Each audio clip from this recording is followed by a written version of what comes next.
How many people spend 75% of their working time on their top 3 goals? Please raise your hand.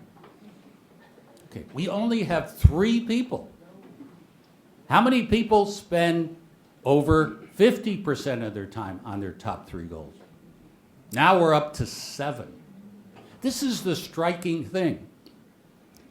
In almost every survey that has been taken, 80 to 90% of the people spend less than 50% of their working time on what they say are their top goals. So that's an incredible statistic when you think about it. What it shows is that most people are passive in the way they approach the work week.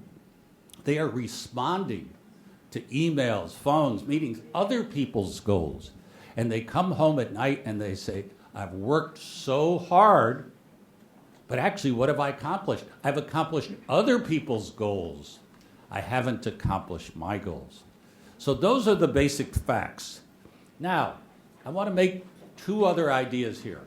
One is, if you want to accomplish your top goals, you've got to figure out a way to get the small stuff quickly done. So how do we do that? Well, the first is my acronym called OHIO. Only handle it once. This has nothing to do with the football team or the Buckeyes or anything like that. But it applies primarily to emails. Now, we all get too many emails. Some of us get 100 emails. Some of us get 200 emails. Some of us get 300 emails. If all you do is respond to your emails, you will do nothing else that day but respond to your emails. So this is what OHIO is about. It's a 2-part idea. The first is you should work at the goal of throwing away immediately, just reading the subject line, 70 to 80% of your emails. I mean, think about it. There's from some politician who's soliciting you yet again for a contribution, from some nonprofit charity that you know nothing about that wants it. Or it's something from your employer that's being sent out to 2,000 people. I mean, the fact is, there is something like 70 or 80% of the emails that are not worth responding to. But the other 20 or 30%, and this is the key, you have to respond to immediately. A lot of people tell me, well, they think it's important, they put it in some sort of holding box. And at the end of the week, they have 300 emails in that holding box. Then when they go the next week to find it, it takes them an hour just to find the one that they wanted. And of course, the person who sent it was important, and so they don't like to get it, a response a week from now. So that's a basic idea. OHIO, and I know it's popular because my publisher, every time I go there, all the people in the office say, I've gotten so more efficient, I'm doing OHIO. Now, 2 of the things that keep people from being efficient are perfectionism and procrastination. How many perfectionists do we have in the audience? Please raise your hand.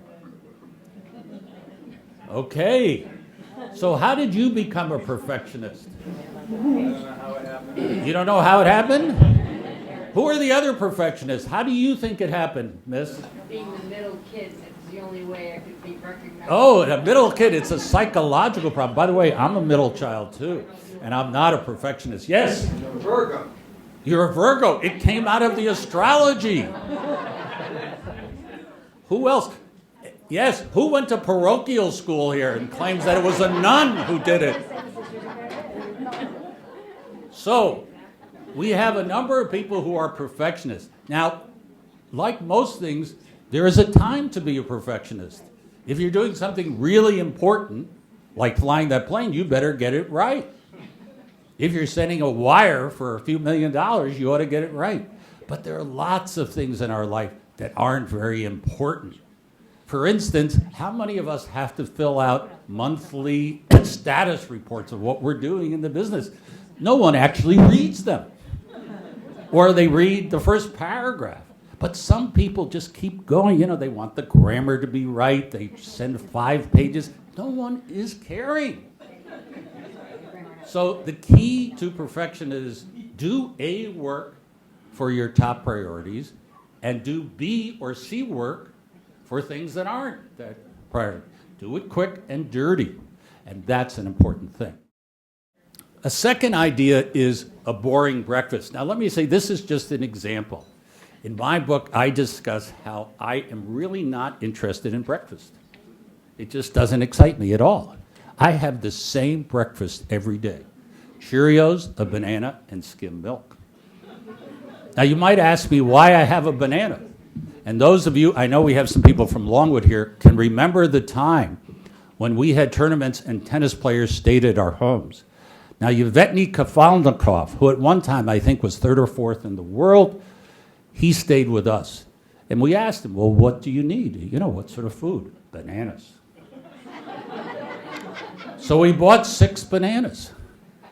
At night, he says, it's not enough. I eat 12 bananas a day. In fact, that is the key to my tennis game.